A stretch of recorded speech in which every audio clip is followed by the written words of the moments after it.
ابن زیاد نے جب یہ دیکھا تو اس نے کوفہ کے سادات جو اس کے پاس موجود تھے ان کو قصر عمارت سے باہر بھیجا اور کہا کہ اپنے قبیلے والوں کو سمجھائیں، حکومت کا خوف دلائیں اور پیسے کی لالچ دیں کہ وہ مسلم بن عقیل کا ساتھ نہ دیں۔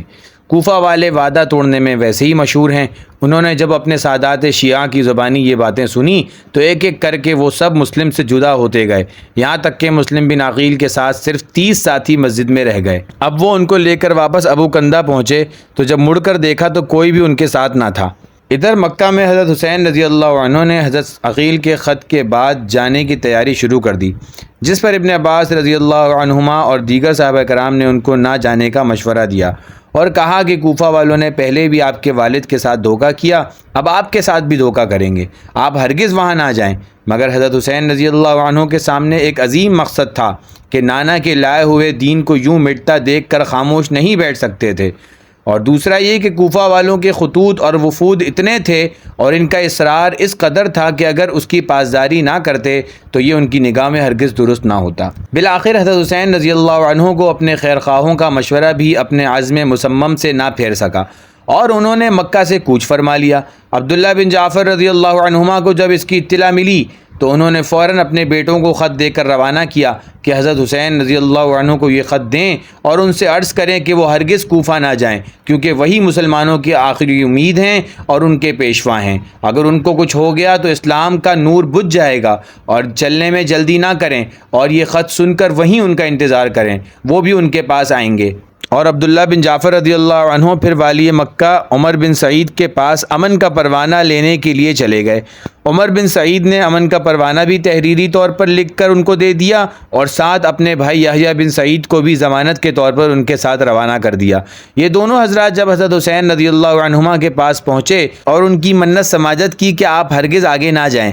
آپ کی جان کو شدید خطرہ ہے، جس پر انہوں نے اپنے خواب کا عذر کیا جس میں رسول پاک صلی اللہ علیہ وسلم نے انہیں کسی کام کو کرنے کا حکم دیا ہے۔ حضرت عبداللہ بن جعفر نے عرض کیا کہ وہ خواب کیا ہے؟ حضرت حسین نے فرمایا کہ وہ خواب میں ہرگز کسی کو نہ بتاؤں گا یہاں تک کہ میں اپنے رب سے جا ملوں، اور وہ وہاں سے آگے چل دیے۔ ادھر ابن زیاد نے اپنے پولیس کے افسر حسین بن نمیر کو قادسیہ تک بھیج دیا، وہ حضرت حسین رضی اللہ عنہ کے بارے میں معلومات اکٹھی کریں۔ حضرت حسین رضی اللہ عنہ جب مقام حاجر تک پہنچے تو انہوں نے قیس کو ایک خط دے کر کوفہ والوں کی طرف روانہ کیا کہ جس مقصد کے لیے تم نے مجھے دعوت دی ہے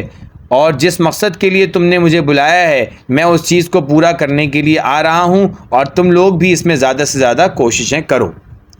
کوفہ میں مسلم بالآخر ایک عورت کے گھر کے دروازے کے پاس جا کر بیٹھ گئے۔ اس عورت نے بارہا اصرار کیا کہ آپ یہاں سے جائیں، جس پر مسلم بن عقیل نے کہا کہ میں یہاں مسافر ہوں، حضور کے خاندان کا ہوں، کیا تم مجھے پناہ دو گی؟ بالآخر وہ تیار ہو گئی اور اس نے مسلم بن عقیل کو پناہ دی۔ جب ابن زیاد کو اطمینان ہو گیا کہ اس کے محل کا محاصرہ ختم ہو گیا ہے تو اس نے مسجد میں خطبہ دیا اور کہا کہ جو کوئی مسلم بن عقیل کو پناہ دے گا اس کا ذمہ ہم سے بری ہے، اور جو کوئی ان کو ہمارے حوالے کرے گا اس کو انعام دیا جائے گا۔ اور پھر اپنے پولیس کے افسر حسین بن نمیر کو گلی کوچوں میں کھڑا کر دیا کہ کوئی بھی کوفہ سے باہر نہ نکلنے پائے۔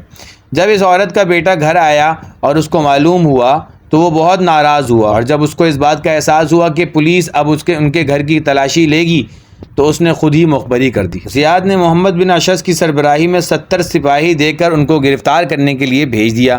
مسلم نے جب ان سپاہیوں کی آوازیں سنی تو دروازے سے باہر آ کر تنہا ان کا مقابلہ کیا اور ان سب کو واپس کر دیا۔ جب وہ پلٹے تو واپس وہ لوگ بھی پھر سے آ گئے اور آ کر ان کے گھر میں پتھر برسانا شروع کر دیا اور گھر کو آگ لگا دی۔ بالآخر محمد بن اشعث نے مسلم کو امان دی اور کہا کہ آپ ہرگز نہ گھبرائیں، آپ کو قتل نہ کیا جائے گا، کیونکہ ابن زیاد بھی آپ کا رشتہ دار ہے۔ اور پھر وہ لوگ ان کو ابن زیاد کی طرف لے چلے۔ مسلم بن عقیل کی آنکھوں سے آنسو آ گئے اور انہوں نے کہا کہ میں اپنے لیے نہیں روتا، بلکہ حضرت سیدنا حسین رضی اللہ عنہ کے لیے، جو اپنے قافلے کے ساتھ اور اہل بیت کے ساتھ یہاں پہنچنے ہی والے ہوں گے اور اسی مصیبت میں گرفتار ہوں گے جس میں میں ہوا۔ اور انہوں نے محمد بن اشعث سے وعدہ لیا کہ میں تمہیں وصیت کرتا ہوں کہ ایک بندے کو لازمی حضرت حسین رضی اللہ عنہ کی طرف روانہ کرنا جو اس سارے معاملات کی ان کو اطلاع دے اور ان کو واپس لوٹنے کا کہے۔ چنانچہ محمد بن اشعث نے ایسا ہی کیا، لیکن جب وہ قاصد حضرت حسین رضی اللہ عنہ کے پاس پہنچا تو حضرت حسین رضی اللہ عنہ مقام زیالہ تک پہنچ چکے تھے۔ جس پر حضرت حسین رضی اللہ عنہ نے ارشاد فرمایا کہ جو ہونا تھا وہ تو ہو گیا، اب ہم کسی حال میں واپس نہیں جائیں گے، اور اپنا سفر جاری رکھا۔ محمد بن اشعث جب حضرت مسلم بن عقیل کو لے کر ابن زیاد کے پاس پہنچا تو کہا کہ میں ان کو امان دے کر لایا ہوں۔ اس پر زیاد غصہ ہوا کہ تم کو گرفتار کرنے بھیجا تھا، امان دینے نہیں، اور پھر مسلم بن عقیل کو قتل کرنے کا حکم دے دیا۔ ابن زیاد کی مجلس میں عمر بن سعد نامی ایک شخص تھے، جس سے مخاطب ہو کر اور رشتہ داری کا واسطہ دے کر مسلم بن عقیل نے کہا کہ مجھے تم سے علیحدگی میں ایک بات کرنی ہے۔ ابن زیاد کی اجازت کے بعد ان کی بات سنی تو انہوں نے کہا کہ مجھ پر فلاں شخص کا 700 درہم قرضہ ہے، تم وہ ادا کر دینا، اور حضرت حسین رضی اللہ عنہ کی طرف ایک قاصد بھیج دینا جو ان کو راستے سے واپس لوٹائے۔ جس پر ابن زیاد نے کہا کہ بے شک تم ان کی وصیت پوری کر دو، اگر حسین رضی اللہ عنہ ہمارے مقابلے پر نہ آئے تو ہم بھی ان کا مقابلے کے لیے نہیں جائیں گے، اور اگر انہوں نے ہمارا مقابلہ کیا تو ہم بھی مقابلہ کریں گے۔ اس کے بعد حکم دیا کہ مسلم کو قصر عمارت کی چھت پر لے جاؤ اور وہاں جا کر ان کا سر کاٹ کر نیچے پھینک دو، اور اس کے بعد ہانی بن عروہ کو بازار میں لے جا کر قتل کرنے کا حکم دے دیا، اور پھر دونوں کے سروں کو یزید کے پاس خط دے کر بھیجا، جس پر یزید نے ابن زیاد کا شکریہ ادا کیا، اور ساتھ میں یہ بھی حکم دیا کہ حسین رضی اللہ عنہ عراق تک پہنچ گئے ہیں، تم کو جس پر ذرا سا بھی ان کی اعانت کا شک ہو اس کو قید کر لو، لیکن ہرگز اس کو قتل نہ کرنا جو تم سے مقابلہ نہ کرے۔